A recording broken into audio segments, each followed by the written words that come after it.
Isso. Então, acho que nós podemos iniciar, então, com os trabalhos. Eu vou, então, chamar, deixa eu ver aqui, o Carlos Alberto Cheira Teixeira, orientado pelo professor Marco Cadoná. Está presente? Opa, tô sim. Tudo Tá me bom, ouvindo Carlos? bem? Tudo certo. Ótimo. Eu trabalho, então, quem está sob ameaça? Pandemia da Covid-19 e ação coletiva da burguesia industrial no Rio Grande do Sul. Isso. Tu vai projetar, vai falar, como é que tu vai fazer? Sim, vou projetar, sim. Então tá, tu está com a palavra. Então nós temos assim 10 minutos de apresentação, mais 5 minutos de conversa e debate, tá? Eu aviso quando faltar 2 minutos, pode ser? Tá, só um pouquinho, Mozart, desculpe. Eu posso fazer uma pergunta de ordem. Como é que é a questão da avaliação? É só dois, é tu e como é que é? Aqui está a Suzana, que avalia. Vamos seguir o teu aí tá Suzano, o meu tá o meu nome. Não, avaliador 1, Mozart. Avaliador 2, Suzana. Ah, tá. Eu acho que é isso. Tá. Vocês estão enxergando a minha tela? Sim, querido, sim. Show. Então é só começar, vou começar a cronometrar. Deixa eu só pegar uma caneta. Tá. Muito bem, Carlos, então, tá com a palavra, tá? Tem 10 minutos eu marco aqui para ti, tá? Fique tranquilo e boa apresentação para ti. Ok, obrigado. Então, meu nome é Carlos, meu orientador é o Marco Cadoná. Eu vou apresentar um pouquinho sobre, então, nossa síntese de uma análise sobre a pandemia do Covid-19 e a ação coletiva da burguesia industrial no Rio Grande do Sul, com o questionamento final, né, quem está sob ameaça. Aqui, então, o nosso objetivo dessa análise é principalmente em 3 pontos, que o primeiro buscar na construção da agenda política dessa burguesia industrial no enfrentamento aos impactos da pandemia. O segundo é justamente na atuação classista da burguesia em defesa de seus interesses de classe junto aos governos nacional e estadual, né? E, por fim, a orientação política e ideológica presente nessa agenda defendida por ele, no enfrentamento das repercussões na pandemia do Covid. Então, para começar na introdução, a pesquisa se preocupou então em analisar como esse interesse pela construção de uma agenda de enfrentamento à crise econômica, social, sanitária se colocou entre os industriais no Rio Grande do Sul, tá? Principalmente ele como a primeira informação de dias no Brasil, as primeiras ações governamentais relacionadas ao Covid começaram em fevereiro de 2020, tá? As primeiras mortes também e o crescimento do número de infectados no país forçou os governos à adoção de medidas de controle da doença. E também, desde o início da pandemia, importantes entidades representativas de diferentes frações aí dessa burguesia do país se mostraram interessadas nessa discussão para a construção de uma agenda governamental. Então, para a realização dessa pesquisa, foram considerados 2 documentos produzidos pela Fiergs, que é a Federação da Indústria do Estado do Rio Grande do Sul. O primeiro se diz ao seminário, que é a Semana Fiergs, com o link ali, estou disponibilizando o link para quem queira consultar, e o Covid-19 diz a Fiergs. O primeiro tem como objetivo de mostrar as ações realizadas pela entidade, e o segundo condiz as publicações da própria Fiergs, visando registrar todas essas ações da indústria do Rio Grande do Sul contra o impacto do coronavírus na economia. Então, a partir desses 2 documentos foram selecionados artigos, manifestações, editoriais, registros de ações relacionadas a essas questões. Então, para o primeiro tópico do objetivo da construção da agenda política da burguesia industrial no enfrentamento dos impactos da pandemia, sob o ponto de vista da construção de uma agenda política visando a defesa dos interesses da classe da burguesia industrial do Rio Grande do Sul, as lideranças da Fiergs atuaram em 3 grandes frontes, que foi na mobilização nacional liderada pela CNI, que é a Confederação Nacional da Indústria, na mobilização coletiva dessa alta classe, junto com a Fiergs, Federação, Farsul, dentre outras entidades, junto com o governo do Estado, principalmente o Executivo, e o acompanhamento dessas medidas que foram adotadas pelo governo gaúcho com o principal objetivo de controlar a pandemia no Rio Grande do Sul. Então, as lideranças do Estado do Rio Grande do Sul participaram, junto com a Fieres, como eu disse, de uma articulação nacional liderada pela CNI, visando elaborar e apresentar um conjunto de propostas de ação para o governo. As propostas foram apresentadas e defendidas junto ao presidente da República, Bolsonaro, tá? E as propostas construídas e defendidas foram essas que estão no slide, que foi principalmente tributação, política monetária, financiamento, normas regulatórias e legislação trabalhista. Então, a mobilização junto ao Estado deu principalmente em relação às mobilizações coletivas que foram organizadas visando defender os interesses da alta burguesia. E essas seguiram a linha das mobilizações lideradas pelo nível nacional da CNI. Que a novidade no Rio Grande do Sul é que essa agenda de mobilizações foi organizada não somente com a participação da Fiergs, mas também de outras duas grandes entidades representativas, que foi a FEComércio e a Farsul. Tá? Daí, com isso, as três entidades publicaram um manifesto denominado pela reativação da economia gaúcha, onde eles apresentaram 10 propostas de ação para o governo gaúcho, que tinha o objetivo de amenizar esses efeitos da crise sanitária na nossa economia.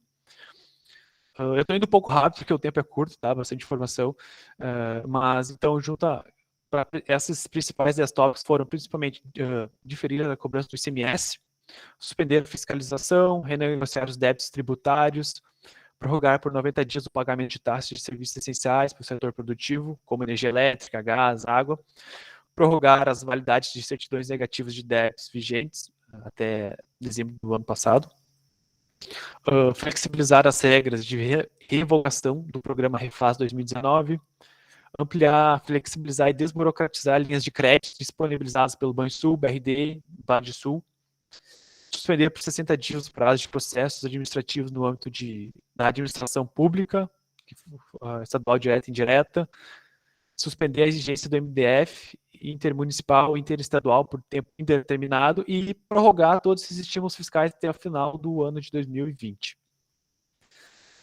Então, a nível adotados pelo governo, o governo do Eduardo Leite adotou um modelo de distanciamento controlado que passaria a ser utilizado ao longo daquele ano, né?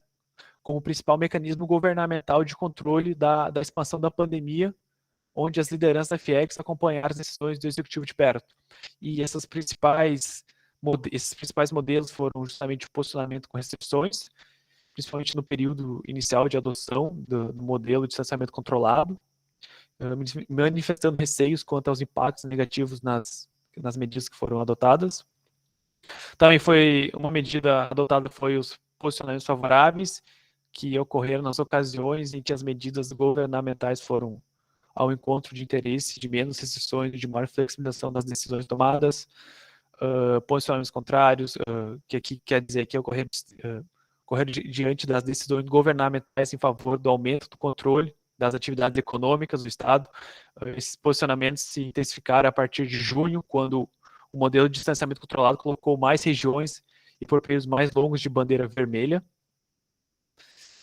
Então, dito tudo isso, algumas conclusões: o registro de participação do FIEGS em mobilizações que objetivaram defender os interesses da indústria gaúcha no contexto da expansão da pandemia do Brasil possibilitou a análise de 3 principais questões, que foram aquelas que eu disse no começo da apresentação, os 3 principais objetivos.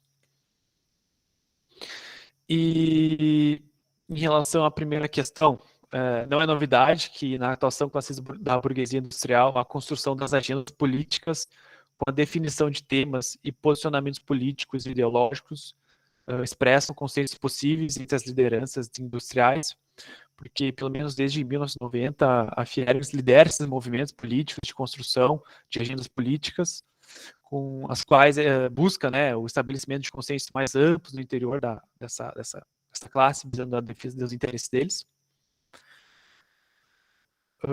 Em relação ao segundo objetivo apontado, também é importante... 2 minutos, tá, Carlos? Tá, show. Também é importante ressaltar a capacidade que, sob a liderança da FIEGS, a burguesia industrial no Rio Grande do Sul demonstra ter para atuar como força social e coletivamente organizada, porque é um processo de formação, né? Então, definindo objetivos estratégicos, táticos, viabilizando a inserção política, ideológica, a articulação conjunta entre diferentes entidades ali de representações de interesses, como os casos de mobilização conjunta entre a Fiergs, Federação, Farsul, possibilitou na articulação conjunta com essas entidades nacionais, né, essas ressaltas. Por fim, a terceira questão, no entanto, permite, então, que se recoloque a pergunta provocativa lá do título, que, afinal, quem está sob ameaça, de fato, no contexto da expansão da pandemia do Covid, que se observou a partir de 2020. Aqui cabe destacar que a morte de mais de 4,5 milhões de pessoas no planeta durante o ano passado, provocada pelo Covid, produziu uma profunda dor mundana, né?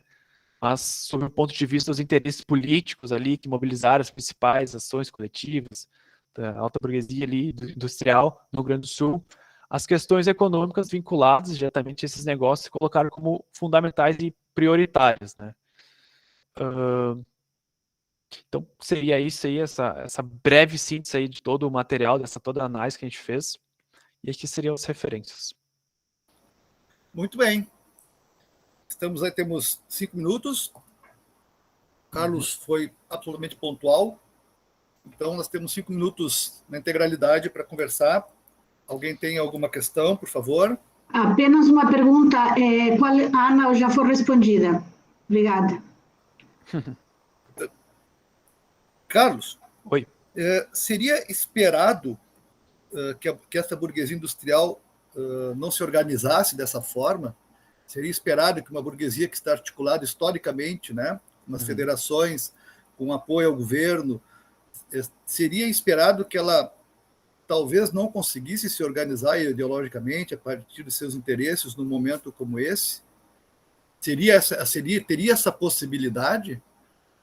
Olha, eu acredito que eles sempre estão, sempre preparados, né? Dependente aí da ocasião, essas organizações aí, desses grupos, juntamente com a Fiergs, outras, Federação, eles estão sempre preparados para tomar medidas que não impactam diretamente a economia ali dessas empresas, né?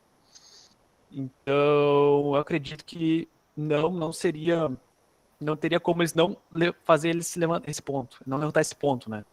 Eu acredito que seria uma premissa, né? Muito bem. Mais alguém? Bom, então eu quero agradecer, Carlos. Muito obrigado. Show, obrigado. Nós vamos no adiantado, então vamos... só deixa eu terminar aqui de caminhar o formulário.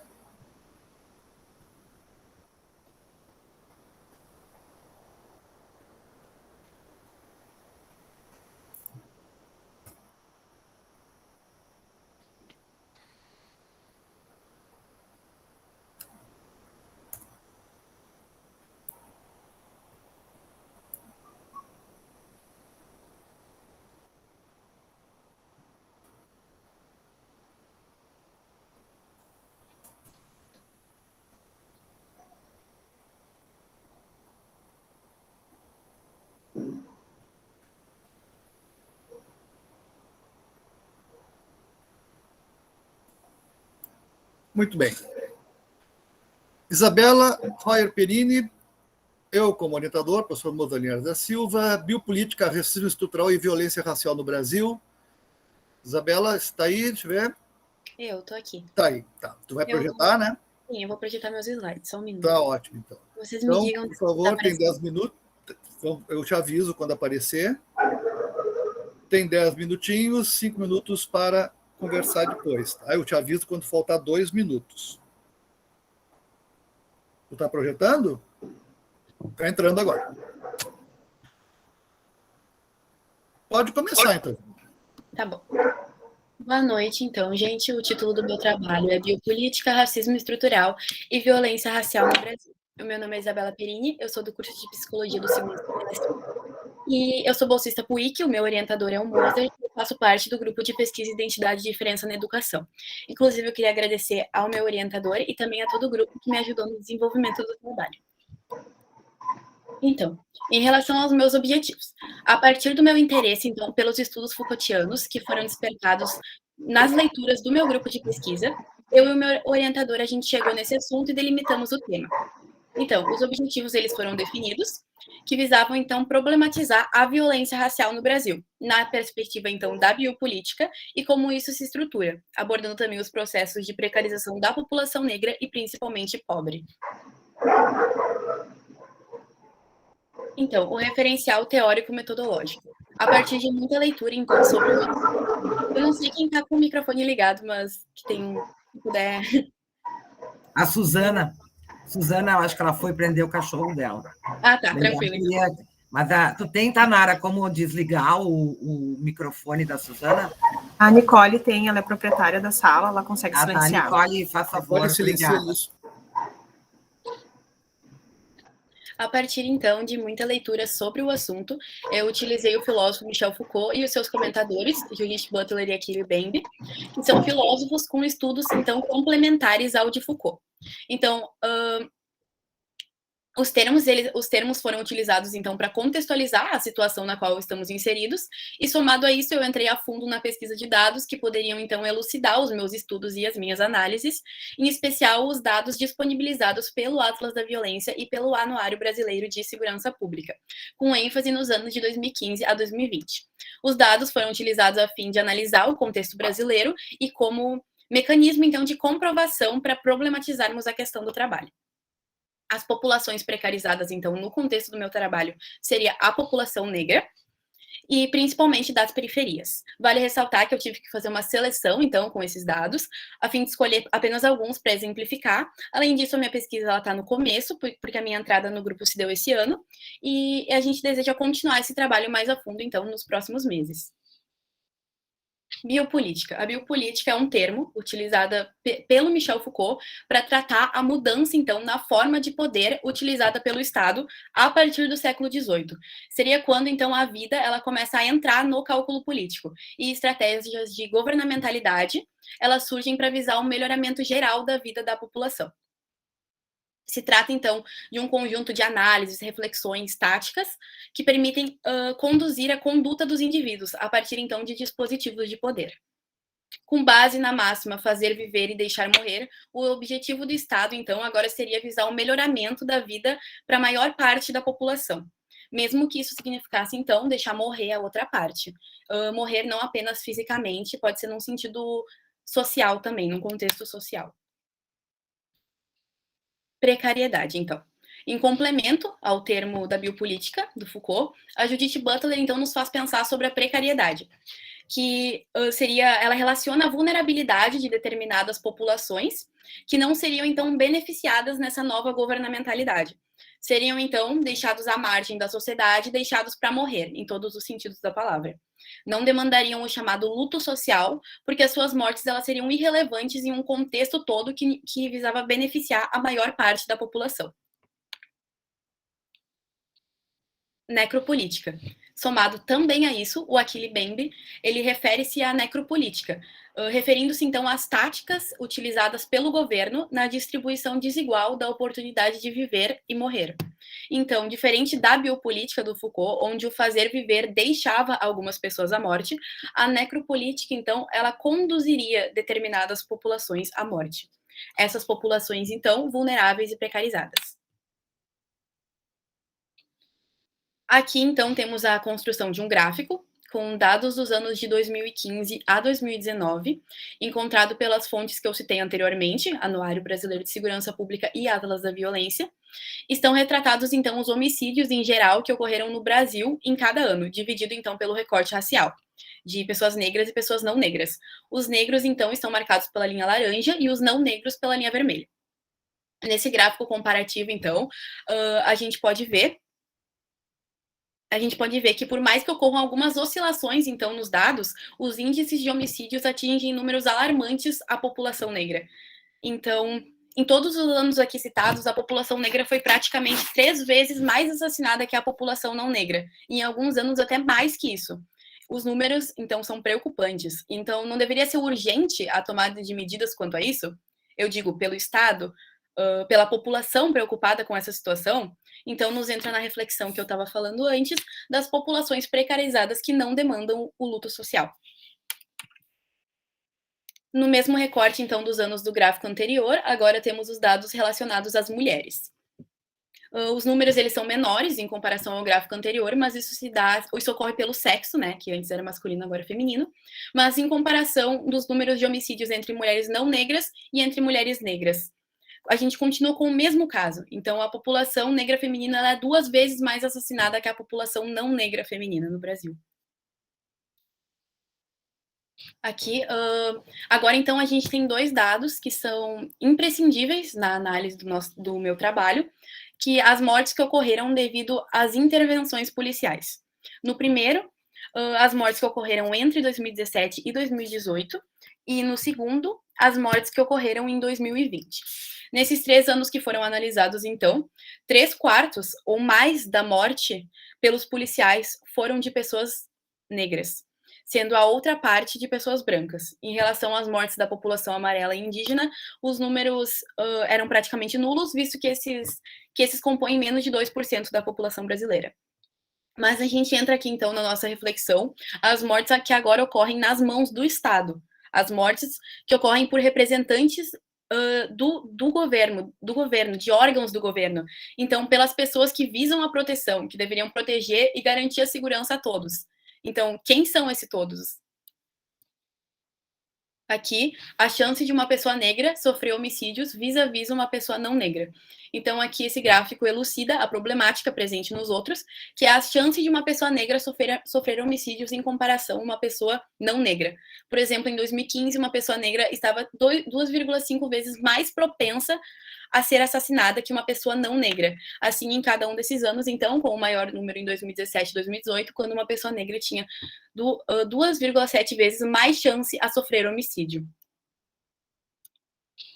Após, então, as contextualizações com os dados, eu chego à minha conclusão, que a violência racial no Brasil está diretamente ligada, então, ao racismo estrutural, que normaliza, então, a violência com a população negra, que é precarizada, deixada à margem da sociedade.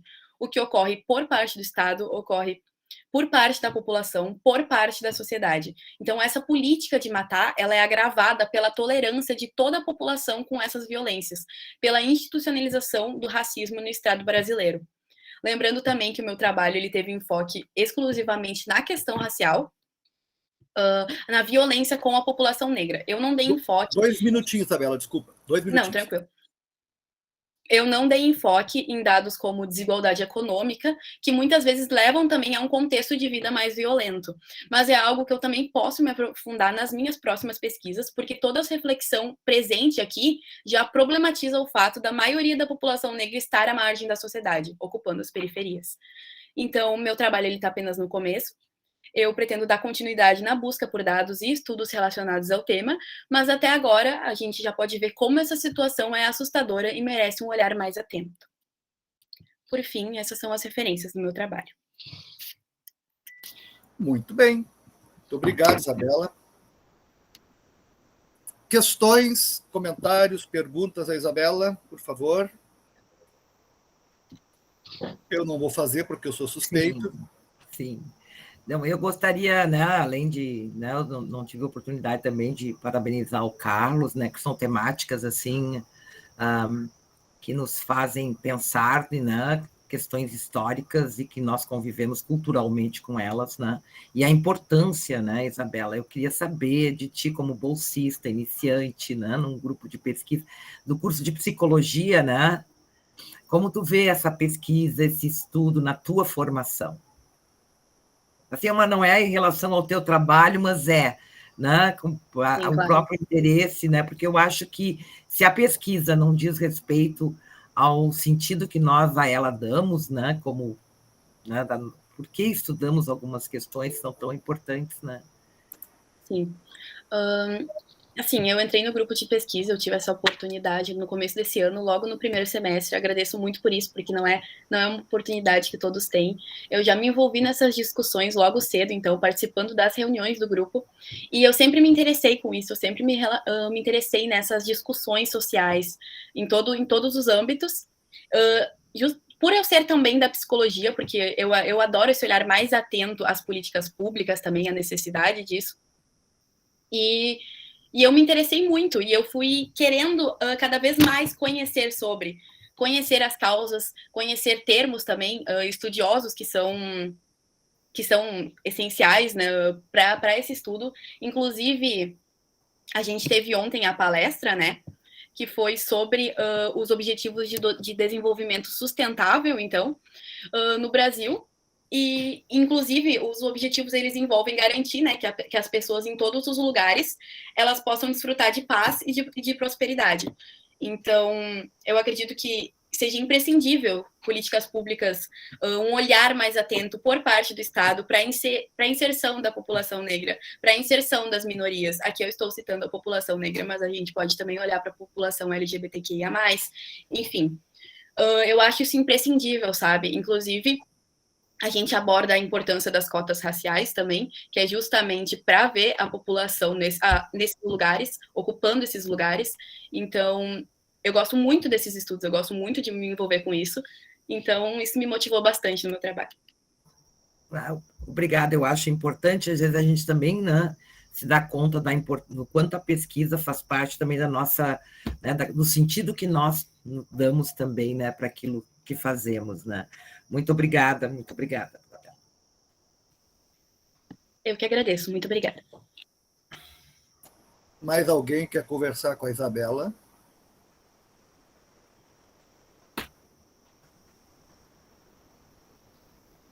Eu não vou avaliar, evidentemente, o trabalho da Isabela, já deixo público isso, mas também não vou me furtar de parabenizar a Isabela, como me orientando.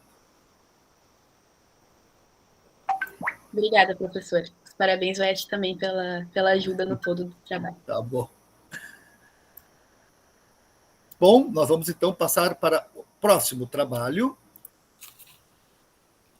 Carlos Alberto Scherer Teixeira, apresentado pelo professor Marco Cadonat, Vanessa Heinen.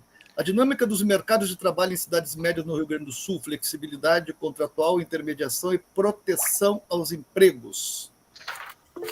Estão presentes? Eu de novo. Ô, seu Carlos, está aí de novo. Muito bem, então. Vai projetar? Sim. Então tá, está aqui com a palavra. Quando entrar a tua apresentação, eu começo a marcar, tá? Beleza. Só me dá um ok quando aparecer, por favor. Sim, pode ficar tranquilo. Tá apresentando já. Beleza, aqui, então, meu nome é Carlos, né, como eu disse anteriormente, o orientador é o Cadonat, Marco Cadonat. Vou falar um pouco também dessa outra análise que a gente fez da flexibilidade contratual e desengajamento social, que foi feita a partir dos mercados de trabalho das cidades médias do Rio Grande do Sul. Aqui, o objetivo da análise é apresentar os dados de uma pesquisa com foco em investigar uma condição cada vez mais presente do mercado de trabalho, que é a flexibilidade contratual, né, que é um fenômeno que expressa que os trabalhadores desse precário mundo do trabalho estão submetidos à forma de contratos de trabalho, que acabam colocando à disposição do capital de diferentes formas de contratação flexível. Então, tomando como referência desses dados secundários, a gente pegou essas informações de 3 cidades médias do Rio Grande do Sul, que foi Caxias do Sul, Passo Fundo e Santa Cruz do Sul, do período de janeiro de 2018 até agosto de 2021. E o trabalho indica, então, que essas dinâmicas dos trabalhos de mercado de trabalho nessas cidades condicionam para formas de inserção e de permanência dos trabalhadores a partir do pressuposto de desengajamento social.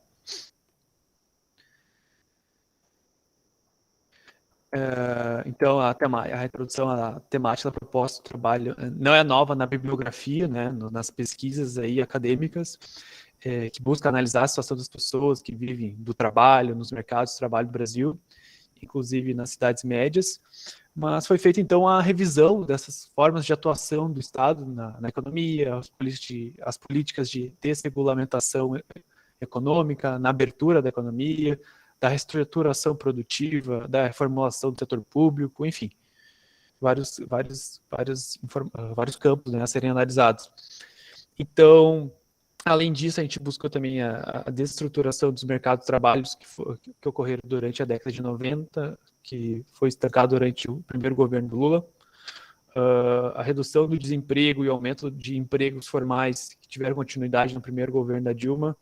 Aqui, mesmo naquele período, a dinâmica da economia brasileira não tem acompanhado o que ocorreu durante o segundo governo do Lula, mesmo assim. A partir de 2015, então, no entanto, o baixo crescimento da economia brasileira se agravou pela crise político-institucional e repercutiu negativamente no mercado de trabalho do país.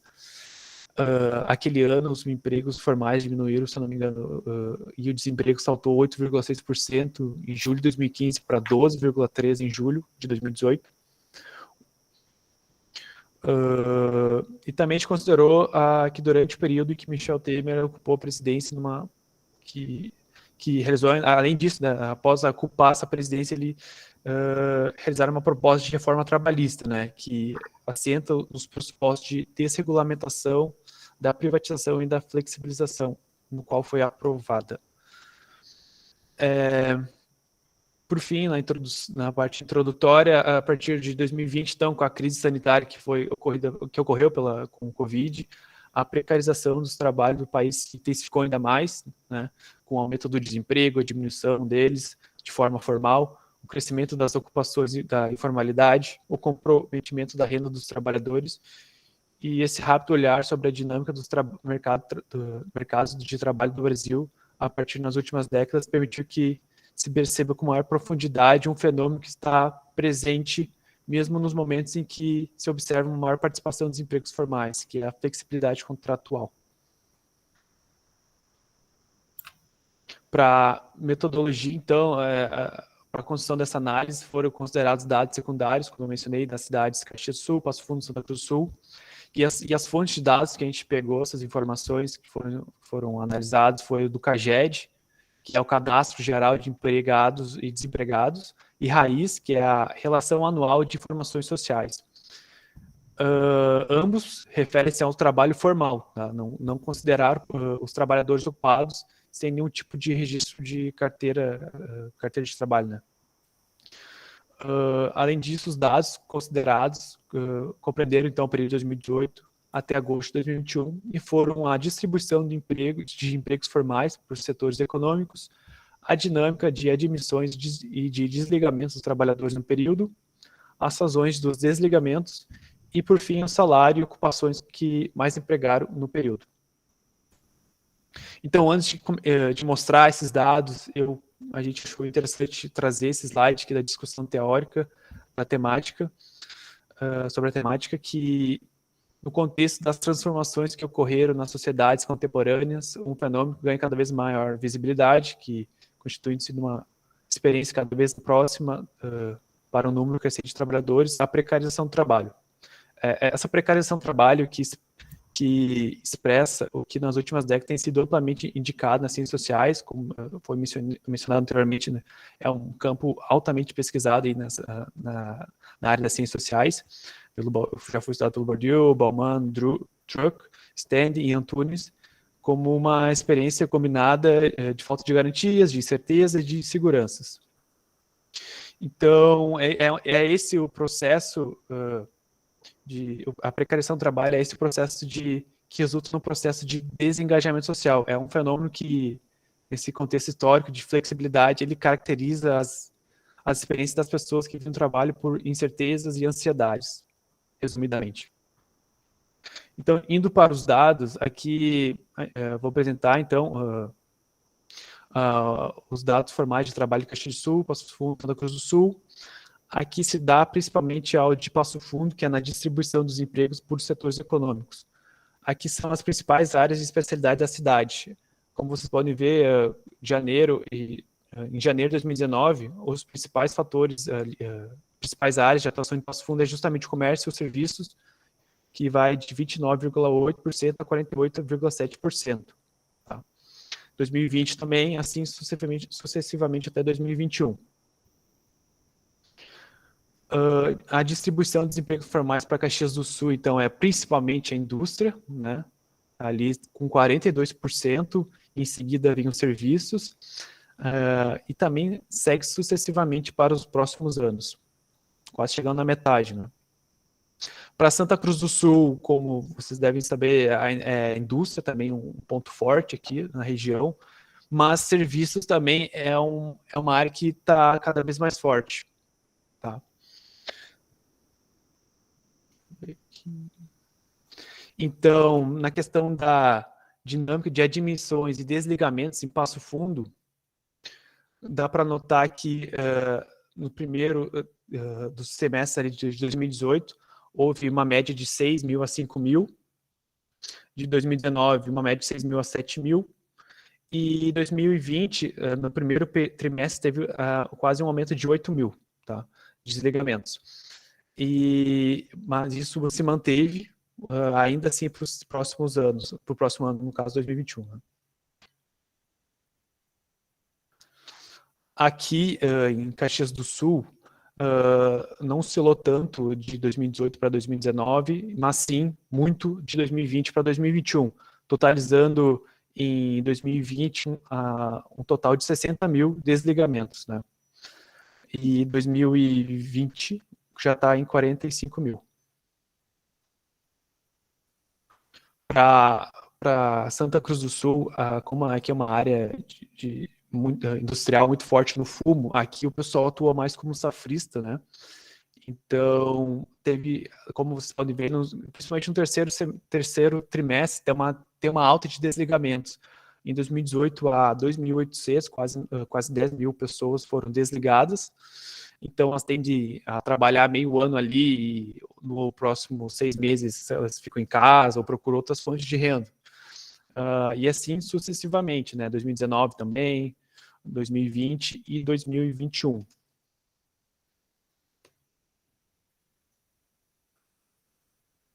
Aqui são as razões dos desligamentos. Em Passo Fundo, dá para notar que teve dispensa sem justa causa, né?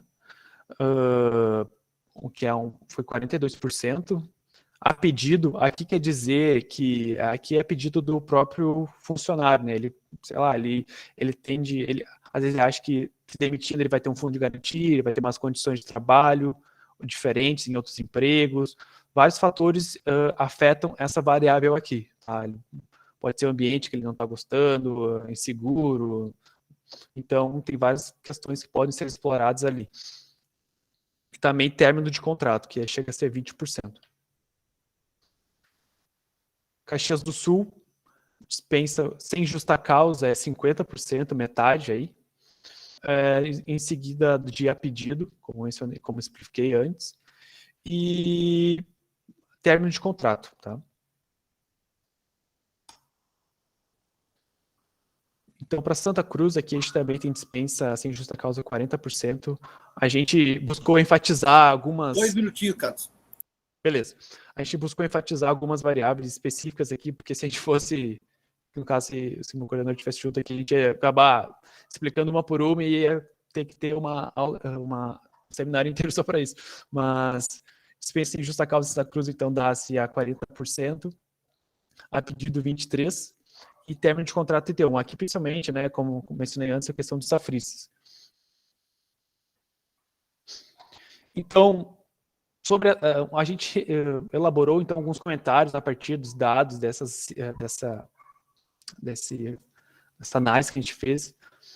E a primeira delas é no caso que no Brasil a crise econômica e política que foi vivenciada lá em 2015 e 2016 vem com rumos da política governamentais e então contribuíram para o agravamento dessas condições, né? Mas outras variáveis também vinculadas a essas questões acabaram interferindo com diferentes níveis, né? Seja insegurança, falta de garantia, medo, incertezas, tanto para trabalhadores que vivenciam atualmente no mercado de trabalho.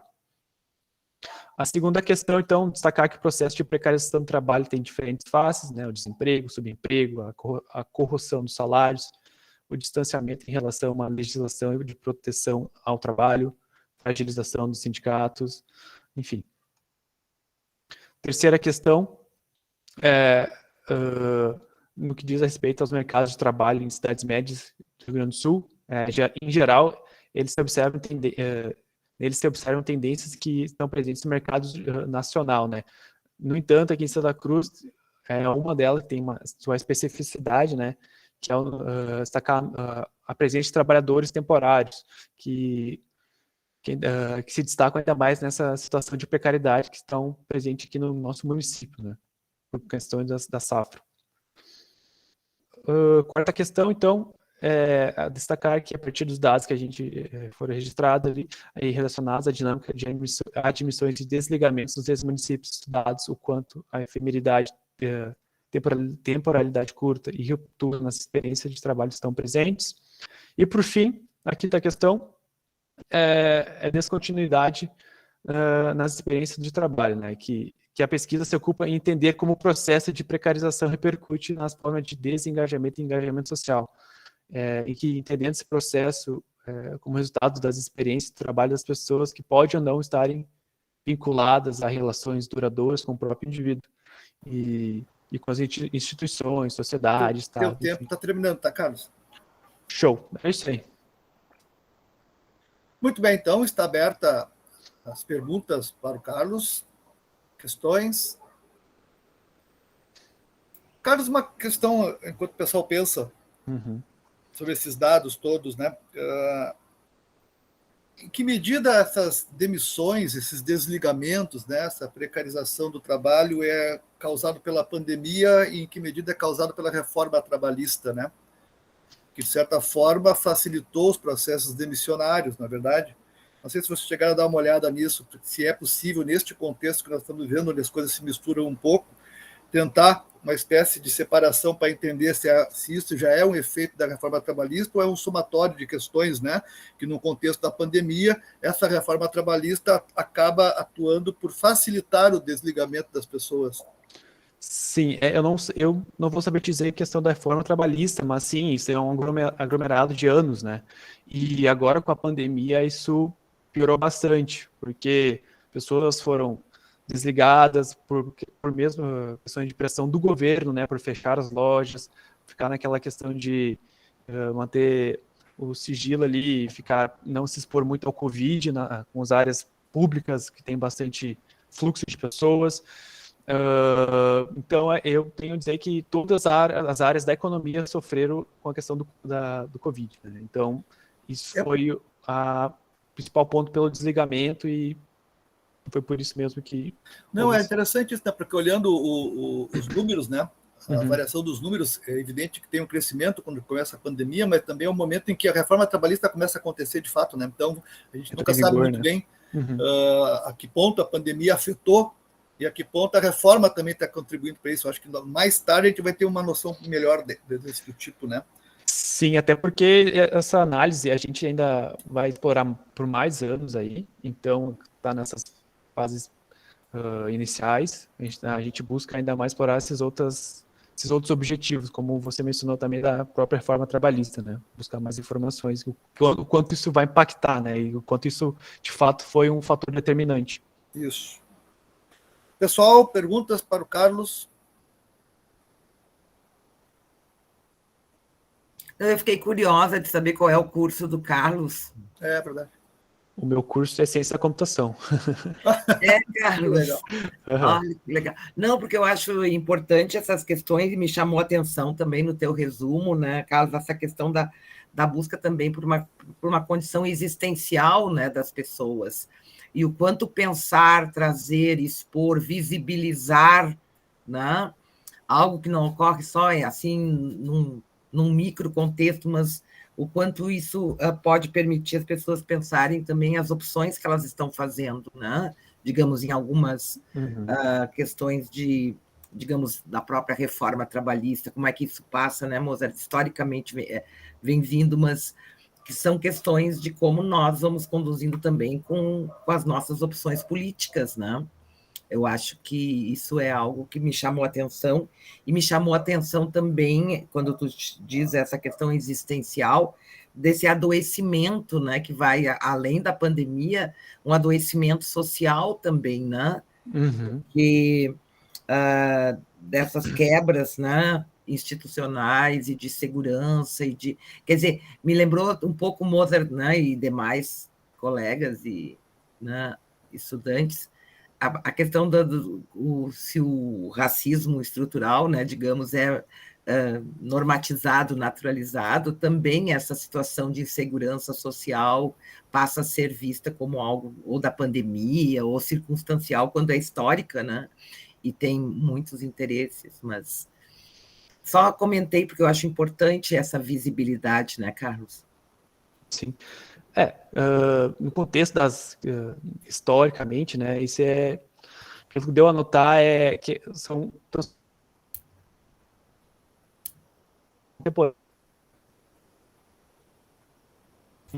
para isso. Deu uma trancada, Carlos. Oi? Deu uma Não, trancada. eu só mencionei que esse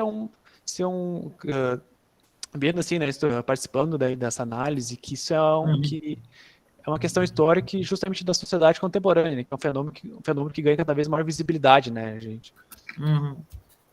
Muito bem, então. Não, eu só quero dizer que é importante o estudo que vocês fazem também, né, para que a gente possa também se apropriar, né, dessa, né, Claro. de questões, principalmente na nossa região. Muito bem, então, pessoal, nós podemos... Carlos, acho que tu pode tirar a tua apresentação. Ótimo, obrigado. Nós estamos, então, agora... deixa eu pegar aqui. Experiência de docência na Escola Municipal Frederico Assmann. Da Camila, não vou saber pronunciar o nome, Nick, Ana Amélia Hermann, Vitória dos Santos de Vargas, Júlia Azevedo Machado, Maiara Jungbrandt, orientada pela professora Suzana Margarita Speroni. Estão aí? Sim, boa noite. Eu vou apresentar os slides para nós. Tá ótimo, então. Quando os slides entrarem, eu começo a contar o tempo, tá, Camila? Eu te aviso 2 minutinhos antes. Boa sorte para vocês.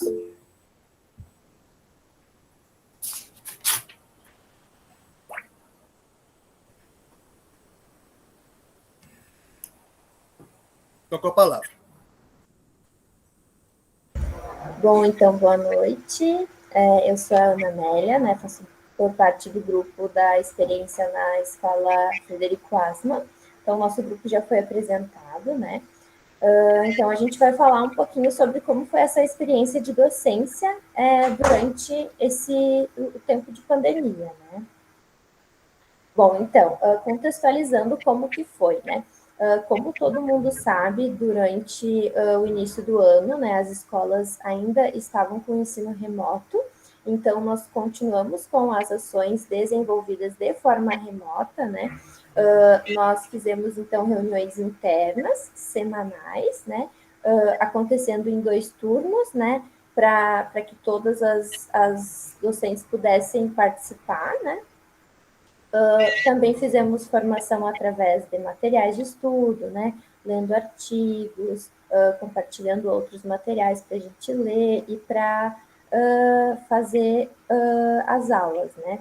E também fizemos confecção de atividades, assim, foi o que mais a gente fez durante esse período, foi confeccionar as atividades. Pode passar. Então, aqui foi quando nós começamos a realizar nossas visitas presenciais na escola. Essa foi nossa primeira visita, acompanhada pelas nossas supervisoras, e fomos recebidas pela supervisora da escola e pela diretora também. Então, um pouco sobre as ações que estão sendo desenvolvidas no âmbito escolar. Nós temos aqui nessas imagens, nós podemos ver à esquerda, nós temos alguns jogos que foram desenvolvidos. À esquerda tem um jogo que nós realizamos com a turma do primeiro ano, que é um jogo de relacionar as quantidades aos números. Ao meio nós temos, então, um bingo que foi realizado com esta mesma turma.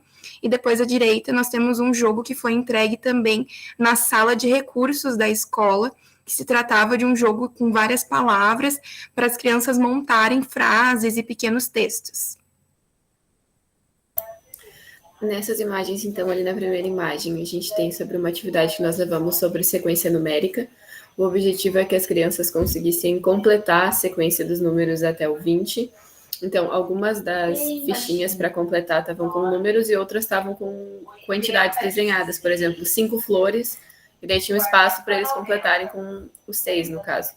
E na atividade, na outra imagem, tem uma atividade que nós levamos para as crianças, que era o aquário da adição, que tinham vários peixinhos com cálculos de adição e subtração, para as crianças resolverem e compartilharem os resultados com os colegas. A gente está auxiliando eles a resolver alguns cálculos que eles precisavam de mais do que 10 dedos para somar.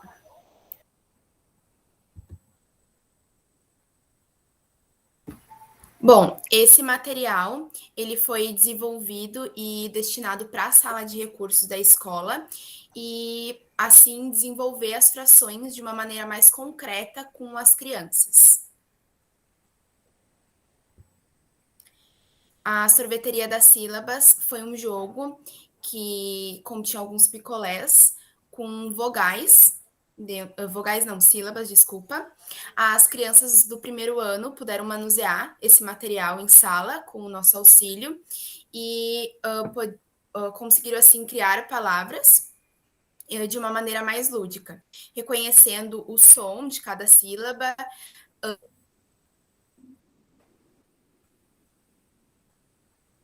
desenvolvendo a oralidade e também podendo relacionar.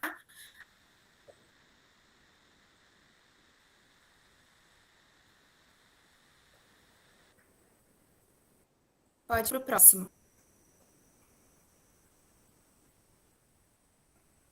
Vitória, cortou um pouco, tá? Não sei se dos outros também. Ainda então, no início das nossas idas à escola, a gente...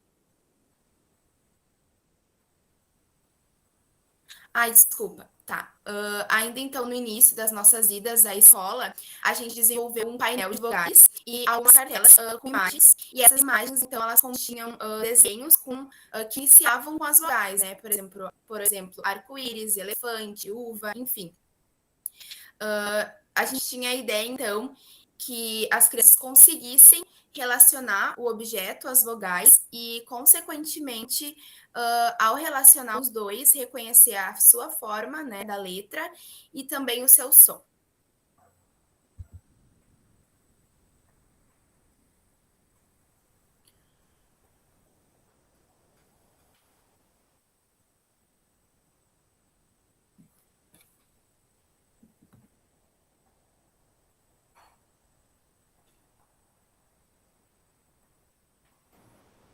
Meninas, a Júlia tá por aí? Caiu? Alguém caiu? Sim, eu tinha caído. Voltei. Tá.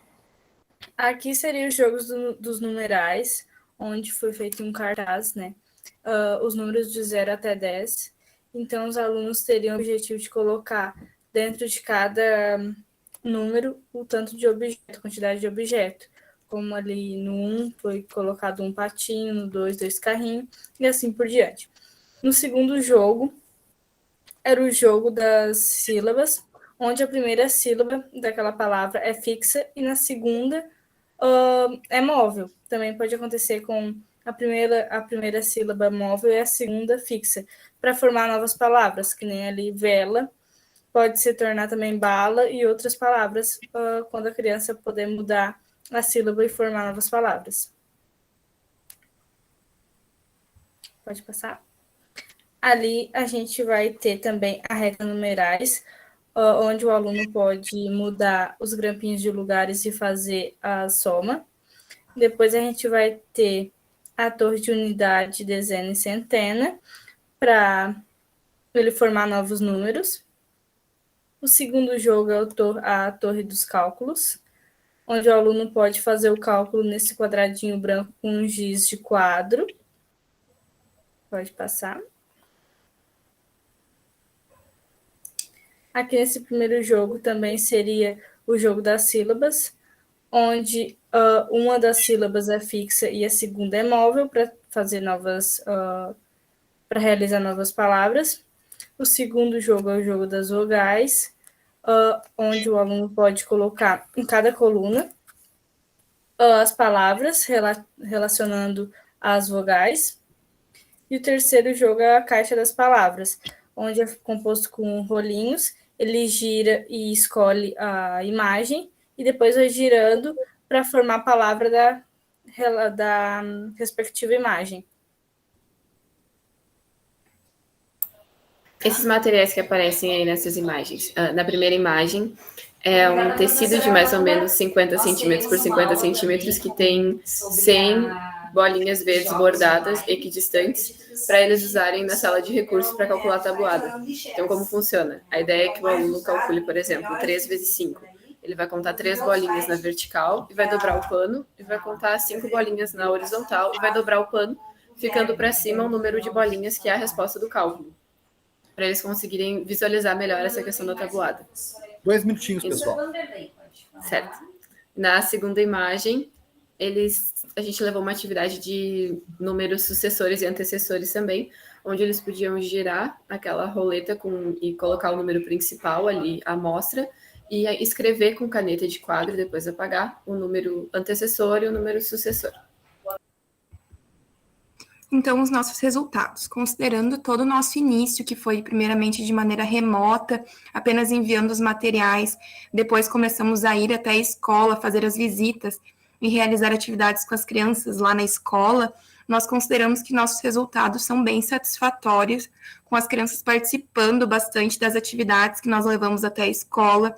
Também fomos muito bem acolhidas por parte da escola, dos alunos, de toda a equipe diretiva, e também nós tivemos uma boa aprovação dos nossos materiais, com as crianças até solicitando para a professora titular para manipular esses materiais em outros momentos da aula. Isso tudo ressaltando que nosso trabalho ainda está em aberto e nós continuamos realizando ações em conjunto da escola.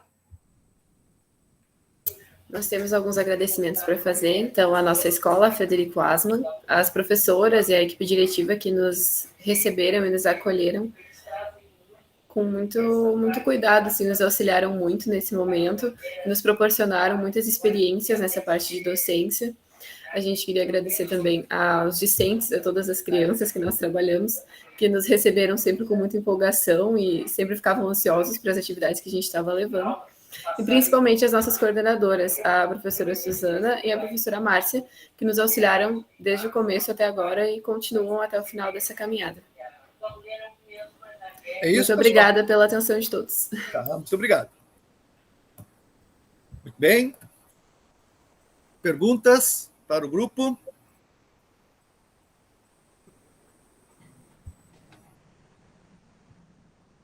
Bom, eu queria só destacar que é um trabalho de grupo, né, coletivo, é do PIBID, né?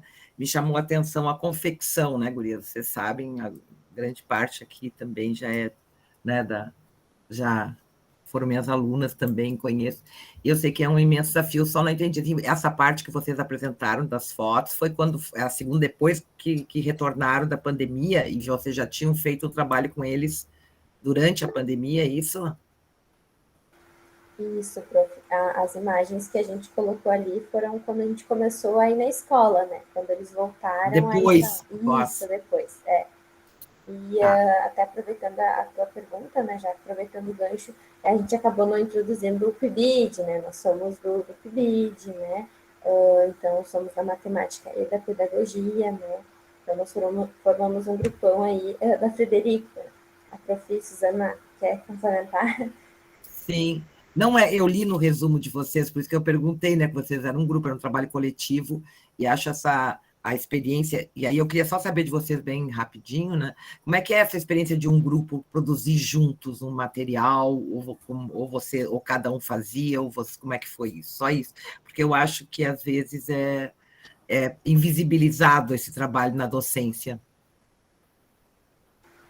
Nós trabalhamos em grupo, assim, fomos dividindo em duplas também, né? Por exemplo, eu e a Camila íamos, às vezes, lá na sala, né, da pedagogia, separávamos alguns materiais, né? As gurias também faziam coisas em casa, iam buscar algum material também lá na sala.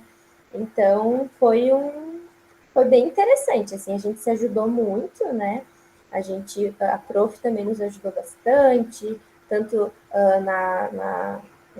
dando caronas, né? Porque a escola ela é distante, então em todos os aspectos, assim, a gente recebeu muito apoio de todo mundo, foi bem interessante.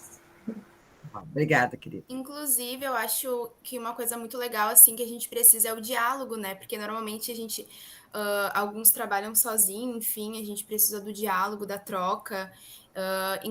Eu vou na escola com a Maiara, que ela é da matemática, eu sou da pedagogia, então isso é muito legal a gente poder fazer essas trocas, sabe?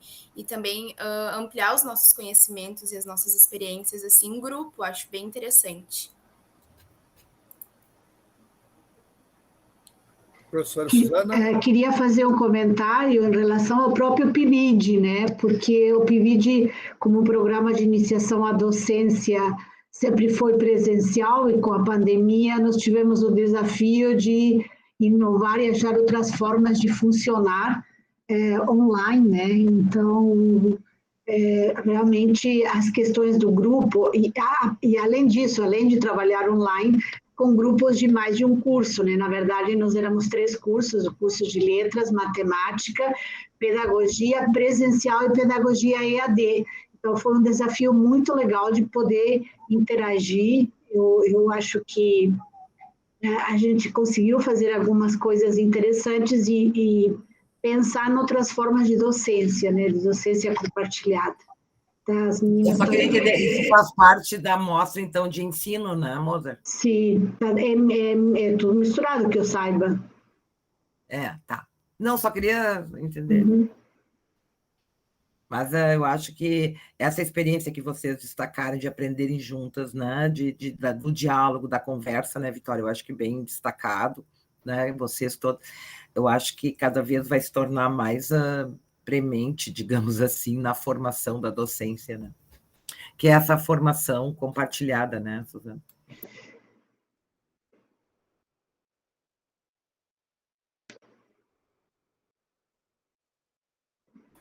Muito bem, então. Obrigado, gurias, o grupo. Parabéns a Suzana. E vamos, então, para o próximo trabalho. Experiências poéticas com elementos da natureza. Bruna Ferreira Paz, Eduarda Kaufmann, Sandra Regina Simones Richter como orientadora. O grupo está aí? Boa noite, sim. Sim, boa noite. Boa noite, Bruna. Vocês vão projetar? Sim, vou apresentar agora. Então tá, seguindo, né, o nosso roteiro, assim que a apresentação entrar na integralidade, eu começo a contar o tempo, tá? Certo. Só me confirmem se está aparecendo.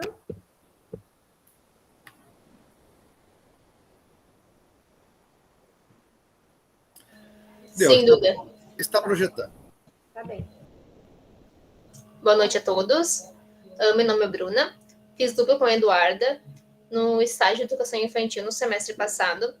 A gente nomeou esse estágio de experiências poéticas com elementos da natureza. A nossa professora orientadora foi a professora Sandra Richter. O estágio ocorreu numa escola particular aqui de Santa Cruz, a Escola Sorriso e Rabisco. A nossa prática foi entre os dias 7 e 25 de junho de 2021. Mas a gente passou o semestre todo, né, em função de projeto, em função de planejamento. E nosso estágio ocorreu com a turma da pré-escola, né, que são crianças de 5 a 6 anos de idade. Isso. Então, a partir do que nós pensamos e elaboramos o nosso projeto, o nosso planejamento, né? Inicialmente, claro, a partir das diretrizes e principalmente na questão que fala sobre as interações e as brincadeiras entre as crianças. Além disso, também partimos do nosso interesse de estudo, né? Que logo quando eu e a Bruna formamos dupla, ambas tinham interesse de trabalhar no estágio com elementos da natureza e também, por coincidência ou não, a escola trabalhava naquele semestre sobre o meio ambiente, né? Então, acabamos trabalhando, conseguindo realizar o nosso projeto com o tema desejado. O nosso planejamento foi um planejamento semanal. A gente teve sempre uma organização diária e flexível. Muitas vezes a gente não conseguia fazer alguma atividade, daí a gente sempre tinha essa flexibilidade, né? Muitas vezes a gente foi atrapalhado pela chuva, a gente pegou um inverno bem rigoroso, que teve dias muito úmidos. Então, muitas atividades que a gente teve que replanejar no dia. Então, a gente contou com bastante flexibilidade também, né? A gente iniciou com esse tronco que vocês estão vendo aqui. A gente colou esse na parede e a gente conversou com eles, né, sobre nosso projeto, mas que nosso planejamento, né, ficaria sempre aberto às sugestões deles. Conforme o andamento do projeto, a gente poderia sempre mudar alguma coisa. A gente também iniciou com a Árvore Generosa, que é um livro bem conhecido. A gente sempre contava para eles na segunda esse livro. Então, eles tinham essa repetição da história e com o painel coletivo da árvore que a gente realizou. Isso. E pensando nessa questão do nosso planejamento flexível, de uma organização diária, enfim, nós também damos importância, né, e ressaltamos aqui a importância de estarmos atentos às nossas crianças, né? E a gente destaca uma frase que a gente considera bem importante, que fala que as crianças, elas são expressão de um mundo complexo, inexaurível, de energias, potencialidades, surpresas e também de fragilidades, que são conhecidas, observadas e acompanhadas com cuidado, estudo, responsabilidade e espera. Ou seja, dar importância, dar sentido e dar a atenção necessária às crianças, né? A gente sempre fala, né, nas nossas aulas da pedagogia, que as crianças, elas também têm o seu próprio conhecimento. Muitas vezes nós, enquanto adultos, nos colocamos superiores a elas, mas a gente precisa estar atento aos conhecimentos que as crianças já têm e estar atentos também às suas energias, às suas potencialidades, para que tudo ocorra da forma correta, né? Pintando com tintas naturais. Esse acho que foi um que chamou mais atenção das crianças quando a gente levou para eles a proposta de tintas, né? A gente iniciou com a tinta do barro, com a própria terra, né? O primeiro desenho ali. Tem uma menina desenhando.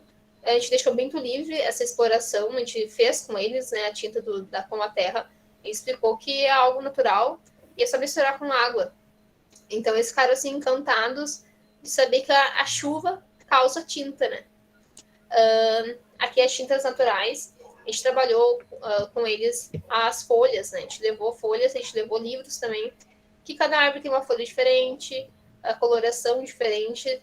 A gente também levou para eles a tinta natural de açafrão, corante e também a tinta natural de erva.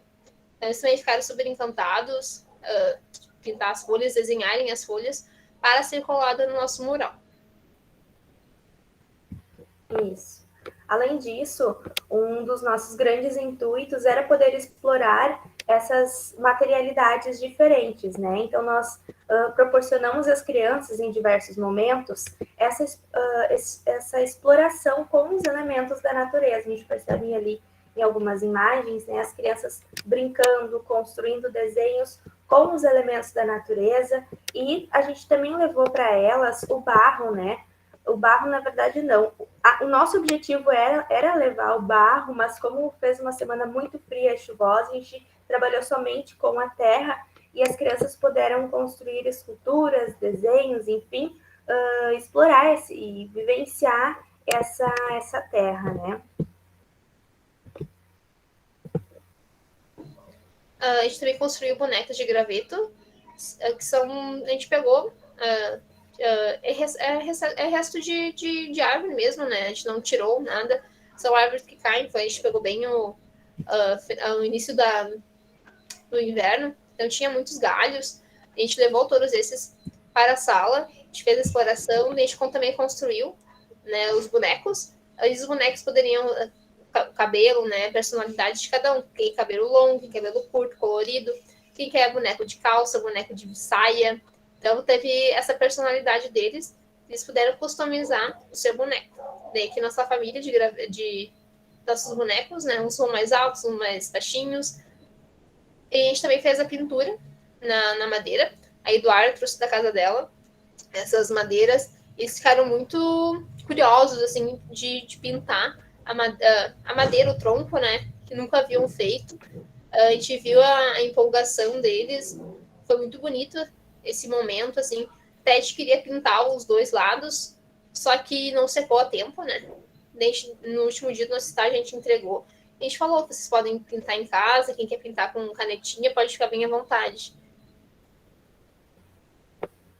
Eu acho importante a gente ressaltar também que antes mesmo de pintarmos essas madeiras, as crianças exploraram e brincaram com essas madeiras, né? Então, elas já tinham uma vivência, já conheciam essas madeiras para depois de alguns dias estarem podendo desenvolver dando a sua cara, né, a essas madeiras. Outra questão importante também que a gente queria muito trazer e desenvolvendo o nosso estágio era a questão da produção das memórias e como que nós faríamos isso, né? Trouxemos também as questões das narrativas e para nos auxiliar, né, pensar nessa questão das memórias, a Richter fala o seguinte: transformar ludicamente a realidade material proporciona às crianças um canal exclusivo para abordar e elaborar significados complexos que o verbal não alcança nessa idade. Então, poder transformar tudo o que nós adultos enxergamos, né, como, enfim, para as crianças é algo difícil, para nós é algo simples, mas poder transformar isso de uma forma muito lúdica e divertida. E através disso a gente foi produzindo, então, ao longo dos nossos 15 dias de estágio, produzindo e construindo as nossas memórias junto com as crianças. Até, Duda, volta um pouquinho. A gente foi sempre registrando em fotografias, né? No nosso último dia de estágio, a gente mostrou para eles na TV da escola, né? A gente projetou, e como eles gostaram de se ver, né? Tudo que a gente construiu foram eles os protagonistas, a gente não levou nada pronto, foi tudo construído Bruna, por eles. tá? Desculpa, tá bom. Um minutinho, não quis interromper no meio da fala. Esse é nosso painel do início já finalizado, né? Ele tinha folhas, né, super coloridas, pássaros, borboletas, minhoca, até se desenharam e colocaram, né, puderam se colar, né, no caso na árvore. Algumas das nossas considerações, então, vou falar um pouquinho mais rapidinho, mas um dos nossos objetivos era poder levar muitas experiências para as crianças, e eu acredito que alcançamos esse nosso objetivo, né, de levar essas experiências. Também partilhar as narrativas, né, ou seja, as crianças poderem conversar e explicar as suas atividades, e também trazer a questão do protagonismo, né, de colocar a criança como protagonista da sua própria atividade, da sua própria história, né. Até em questão das fotos que a gente viu no último dia do estágio, né? Devolver para as crianças esses percursos também é criar memórias, né? E a gente trouxe bachelar, depois posteriormente eu vou apresentar também o trabalho, mas a gente trouxe para o estágio bachelar, que fala de memórias da infância. Então foi um momento de muito aprendizado para nós também. E esse planejamento coletivo que eu e a Eduarda, a profissão nos ajudou muito, muito, muito. Foi muito importante, né? Para o decorrer de todo o estágio. Nossas referências, então. Seria isso. Obrigada. Muito obrigado, grupo. Perguntas, comentários? Temos aí 4 minutinhos.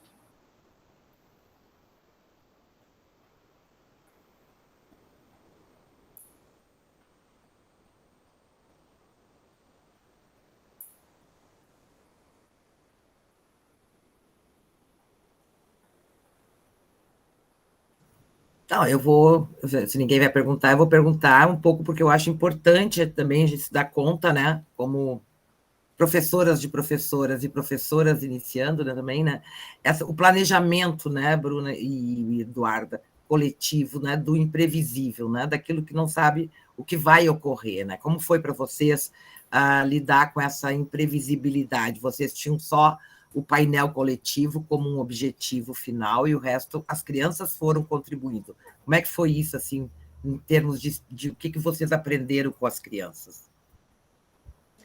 Nosso planejamento tem sempre que ter uma carta na manga, né, prof? Que muitas vezes o tempo não colabora, tem alguma atividade extra na escola, teve acho que 2 atividades que não estavam planejadas, e a gente teve que adaptar nosso tempo, né? Às vezes não gostavam da atividade que a gente propôs, então a gente também tinha que achar uma maneira, né, de chamar um pouco mais a atenção. Eu acho que é mais ou menos isso.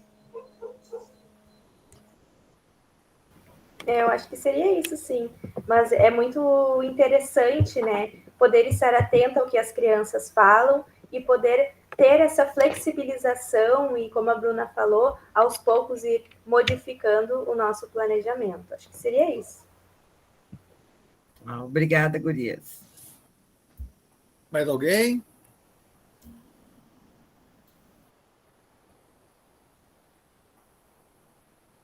Muito bem, então.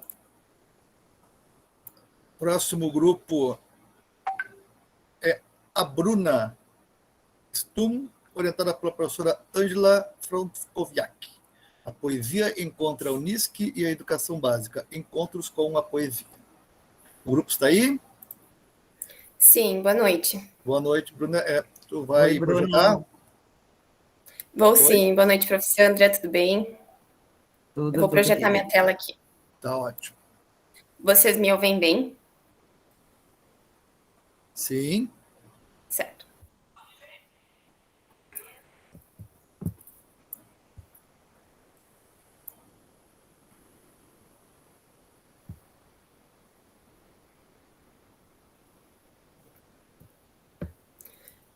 Então, uma boa noite a todos. Eu me chamo Bruna Elise Stum, eu sou acadêmica do curso de Letras, Português e Inglês, e na noite de hoje eu estarei falando um pouquinho mais sobre o projeto de extensão A Poesia Encontra a Unisc e a Educação Básica, conhecido como o Encontros com a Poesia. Então, quem somos? O projeto de extensão, A Poesia Encontra a Unisc e a Educação Básica, ele foi um projeto que surgiu a partir de outro projeto de extensão, que é o Encontros com a Poesia. E ambos estão ligados ao Grupo de Pesquisa e Estudos Poéticos, Educação e Linguagem, tem vínculo com o CNPq, sob coordenação da professora Sandra Regina Simones Richter, linkada ao Programa de Pós-Graduação em Educação, e a professora Ângela Frontkowiak, linkada ao Grupo de Pós-Graduação de Letras da Unisc. O projeto de extensão, os nossos Encontros com a Poesia, ele também tem como coordenação a professora Ângela e a professora Sandra Richter, e eu como bolsista do projeto. Um breve histórico, então, desse grupo. Ao longo da existência dele, nesses 20 anos, esse grupo esteve baseado em diversas fenomenologias, como a da imaginação, com Gaston Bachelard, do corpo, com o Merleau-Ponty, e também da voz, com o Paul Zumthor, que futuramente eles fundamentaram mudanças nesse projeto de extensão.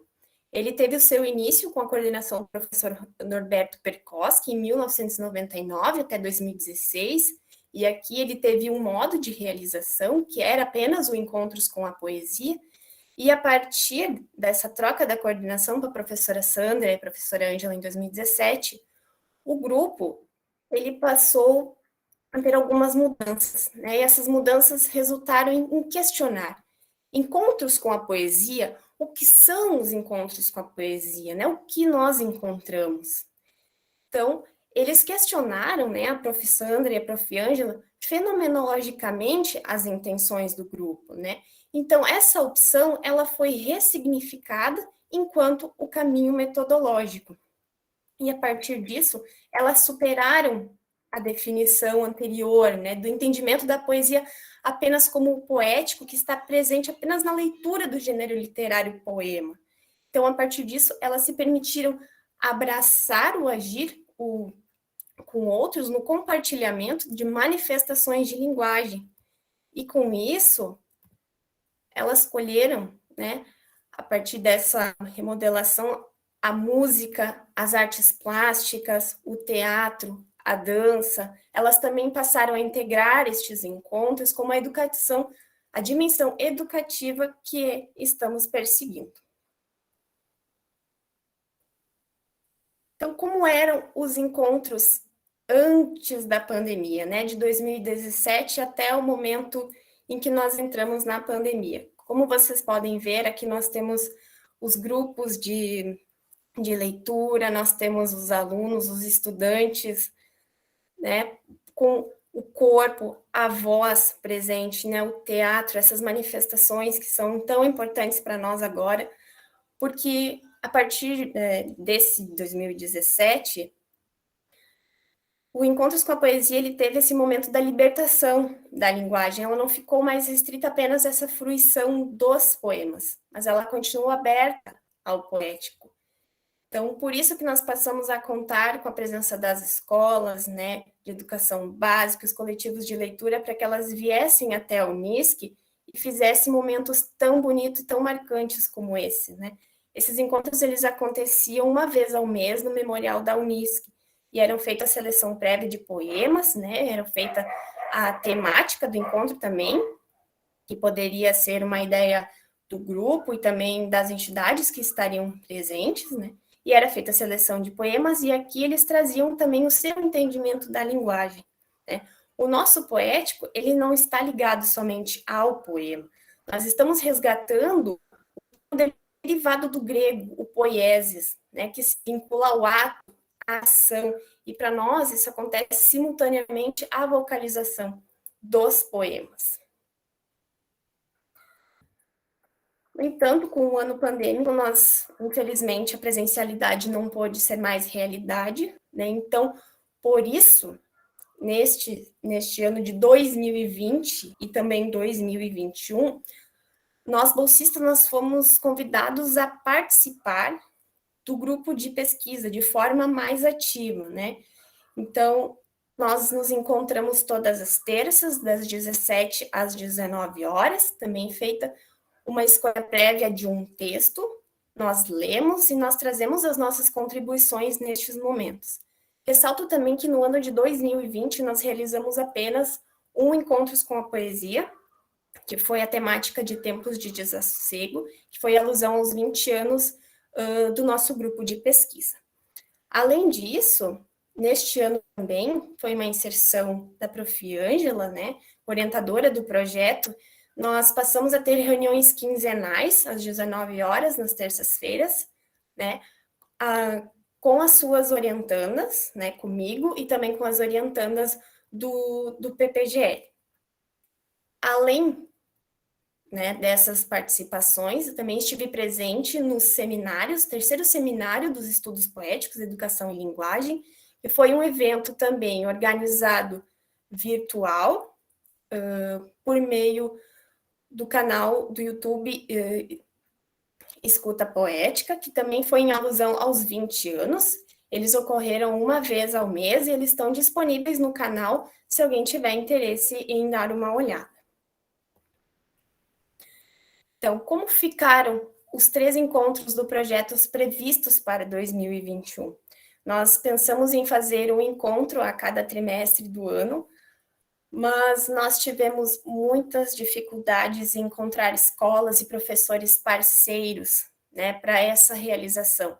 Por quê? Por conta da demanda de trabalho, que nós sabemos que os professores tiveram uma enorme carga, né, na questão da educação neste ano, então isso dificultou muito, e também a questão da tecnologia, né, questão dos estudantes terem acesso à tecnologia para que estivessem presentes nos encontros. Um dos encontros, felizmente, nós já conseguimos fazer, que foi Encontros com a Poesia, na 21ª Semana Acadêmica de Letras e no colóquio, que foi um encontro em parceria com o DA de Letras, e também envolveram os estudantes de letras e o Orelha Livros, que é um perfil do Instagram em que a Sofia fala sobre as leituras. Ocorreu no dia 14 de setembro, com início às 19 horas, e contamos com cerca de 100 pessoas participando nas plataformas online. Nós dividimos esse encontro em duas partes, né? A primeira, essa parte, um grupo de pessoas estava no Zoom, que seriam aqueles que tinham interesse em fazer uma leitura ou uma contribuição na hora em que nós abrimos para o público, e as demais pessoas que queriam assistir, eles poderiam assistir também no canal do YouTube Escuta Poética.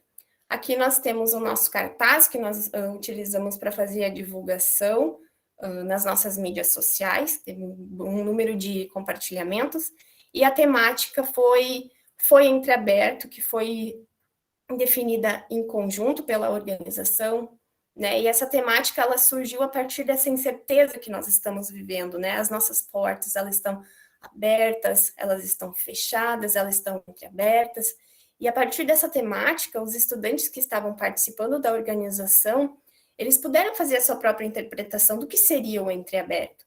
Então, para isso, a seleção dos poemas, ela ficou muito variada. E nós fizemos 2 minutinhos, Bruna. Desculpa, certo. 2 minutinhos. Não, tudo bem. Então, aqui, como eu estava dizendo, né, no primeiro momento nós fizemos essa apresentação dos organizadores do Encontros, né, em que nós fizemos a vocalização de poemas, nós também mostramos algumas músicas de acordo com a temática escolhida, e no segundo momento nós abrimos para o público para que eles fizessem as manifestações de acordo com a sua vontade. Então, as nossas ações futuras, o que nós pretendemos fazer ainda, né? Nós temos ainda 2 encontros marcados ainda para este ano. Um está certo, já com a Escola Alexandrino de Alencar, de Passo do Sobrado, que ocorrerá no final de novembro, e o Colégio Gaspar Silveiras Martins, nós ainda estamos tendo... nós estamos em negociação com eles ainda. E também eu irei finalizar uma seleção poética com a temática voltada para estudantes do ensino fundamental. Essa seleção poética já está sendo feita também.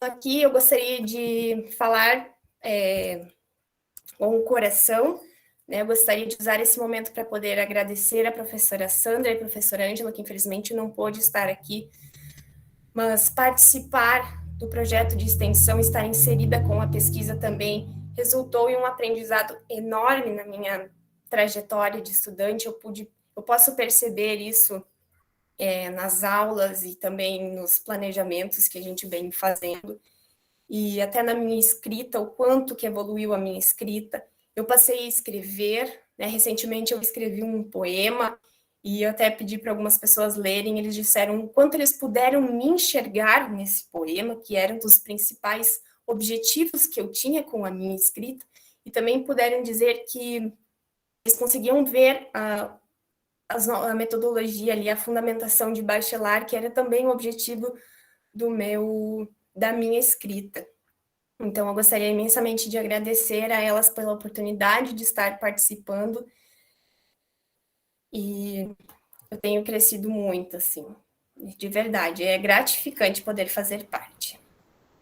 Então, aqui eu tenho as minhas referências, gostaria de agradecer imensamente a atenção de todos. Obrigada. Bem, obrigado, Bruna. Pessoal, estou com a palavra. Perguntas. Este é um projeto de extensão, né? É a apresentação do projeto de extensão, né? De extensão, né? Isso, Isso. É um imenso desafio, né, Bruna? Não sei, quer perguntar, moça? Pergunta. Não. Eu só queria confirmar que era de extensão, me perdi na coisa. Sim. Nós estamos linkados ao projeto de pesquisa, né? Porque alguns professores, eles têm a extensão dentro, né? Então, nós acabamos agora, neste ano, principalmente, muito ativos na pesquisa por conta, né, não podermos estar presentes, né, fazendo encontros. Então, esse foi a maneira que eles nos incluíram. Então, nós passamos a estudar com eles, e são momentos maravilhosos em que nós paramos para pensar, e é gratificante poder fazer parte deste projeto. Eu consigo ver a evolução que eu tive no ano passado para esse ano, né, porque no início era tudo muito complicado.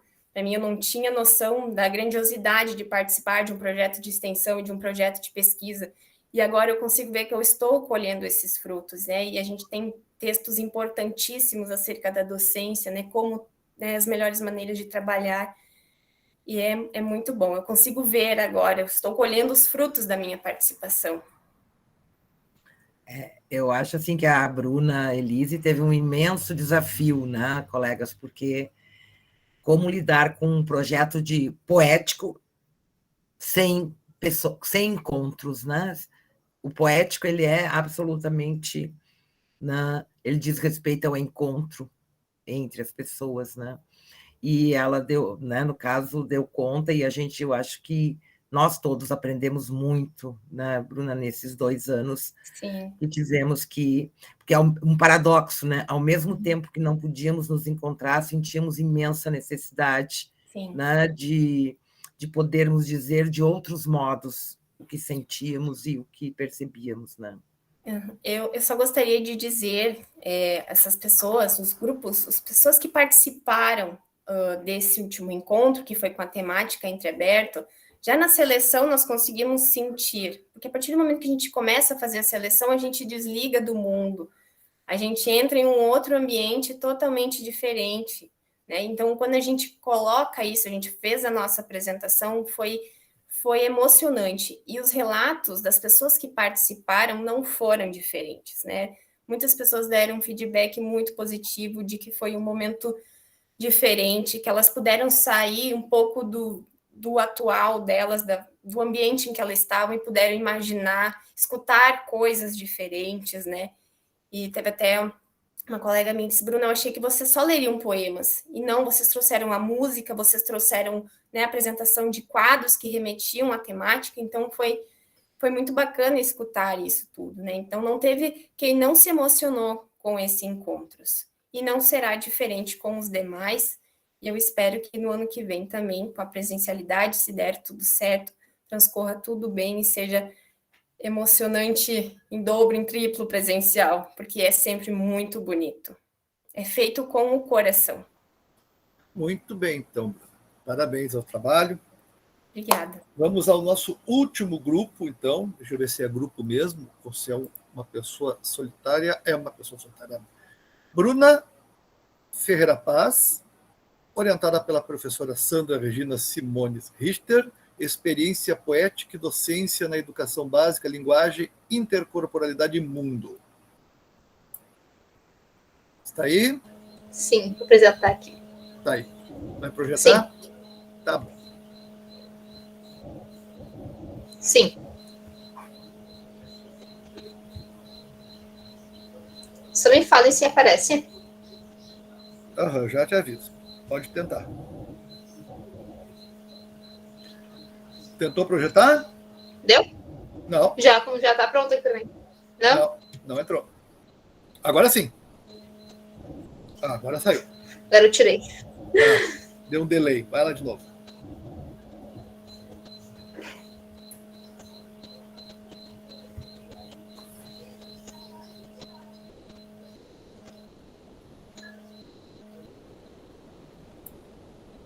Aqui tá pronto. Deu. Pode começar, então.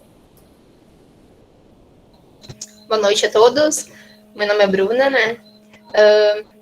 Vou apresentar um pouco sobre minha bolsa PUBIC. Eu fiz nesse último ano. Experiência poética e docência na educação básica, linguagem, intercorporalidade e mundo. Minha orientadora foi a professora Richter.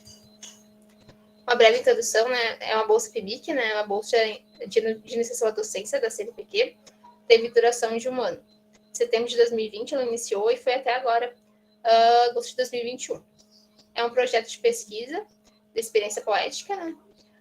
Que está vinculado aos programas de pós-graduação em educação em letras, aqui da Unisc, que é do CNPq também.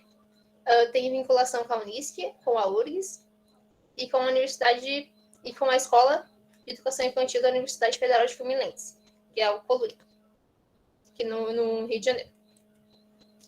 Atividades desenvolvidas.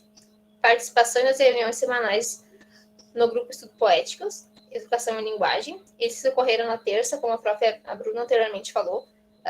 Sempre foi pelo Meet, né? Com mediação da Prof. Sandra e Prof. Ângela. Nesse grupo eram propostas leituras em torno da dimensão poética, da linguagem, fenomenologia e educação.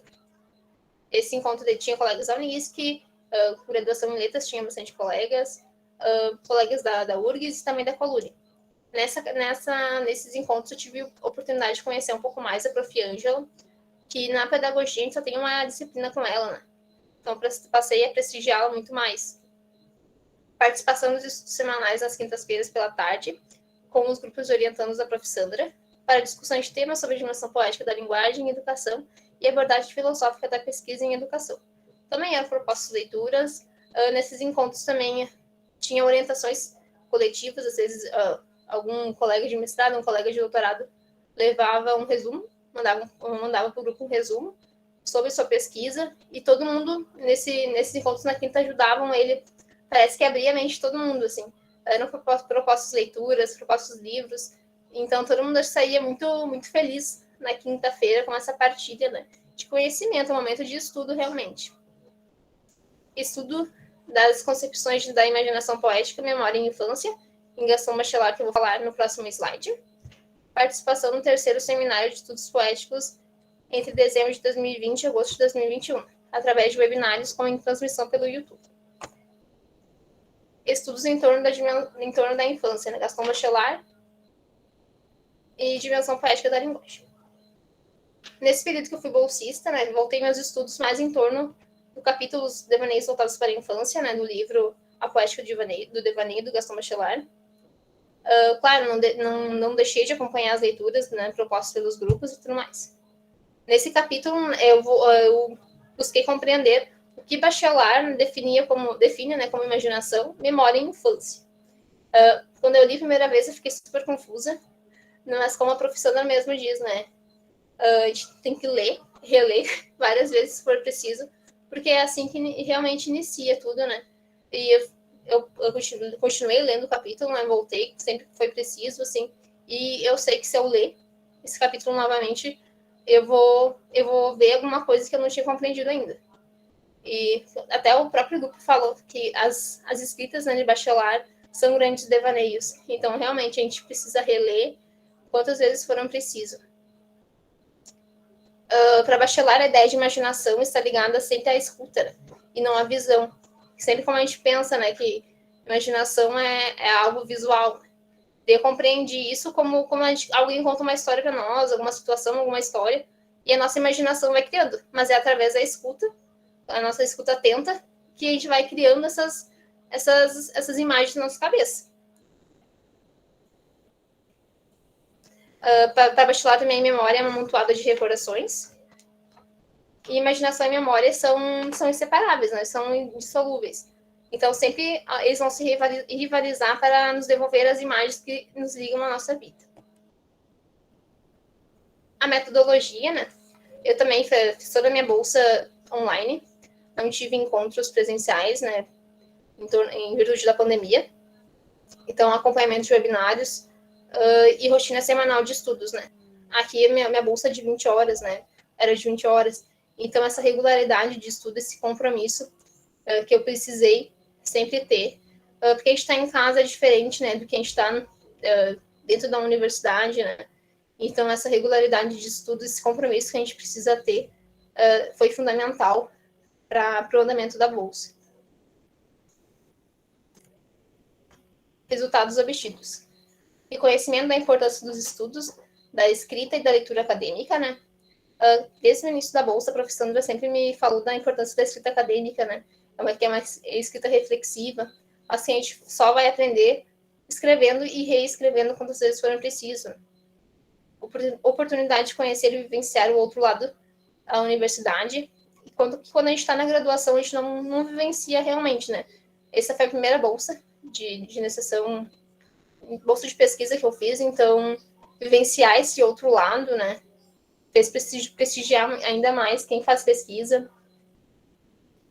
Ligação entre os estudos do grupo com a realização do meu estágio em educação infantil. Anteriormente, eu apresentei meu estágio de educação infantil, então eu pude levar um pouco sobre imaginação, memória e infância, né, para o projeto de estágio e para o estágio também.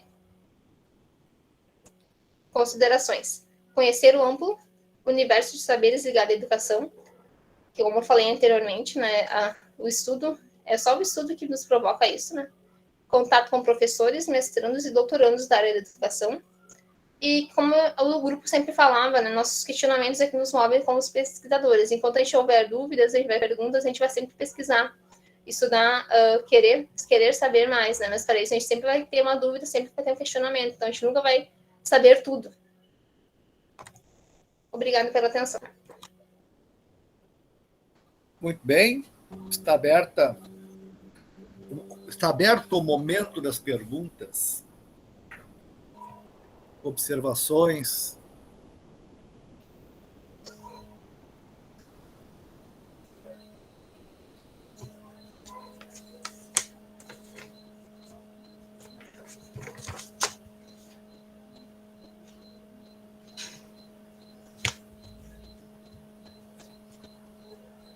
Está sem microfone, Suzana.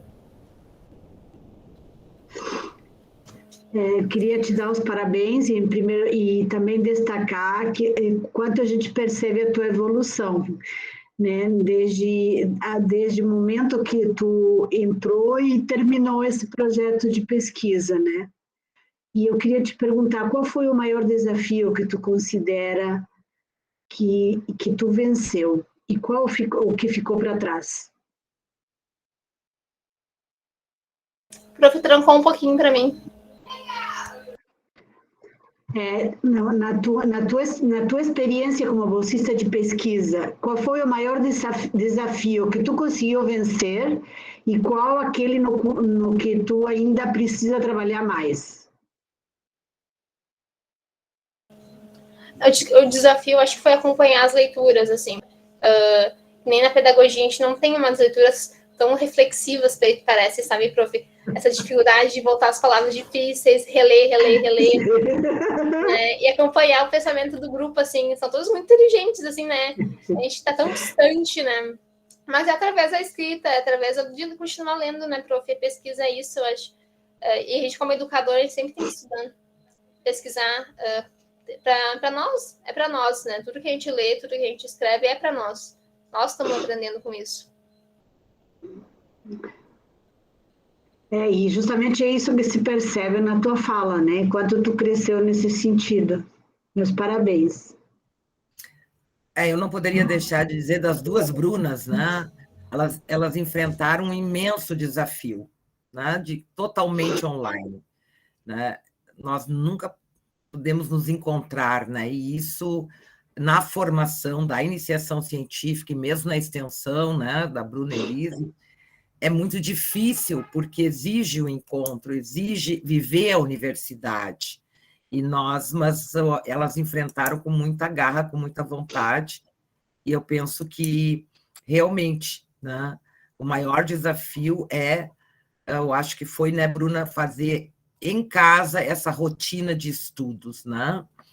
Que eu acho que é tanto a Bruna Elise quanto a Bruna, né, conseguiram dar conta e também levaram de uma forma muito assim, imprimir um sentido quando ela levou para o estágio também, né?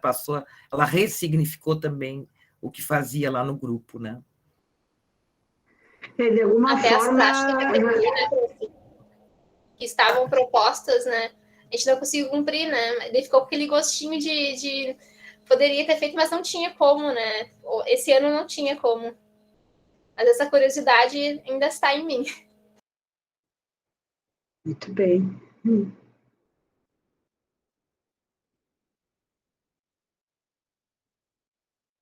Muito bem, então.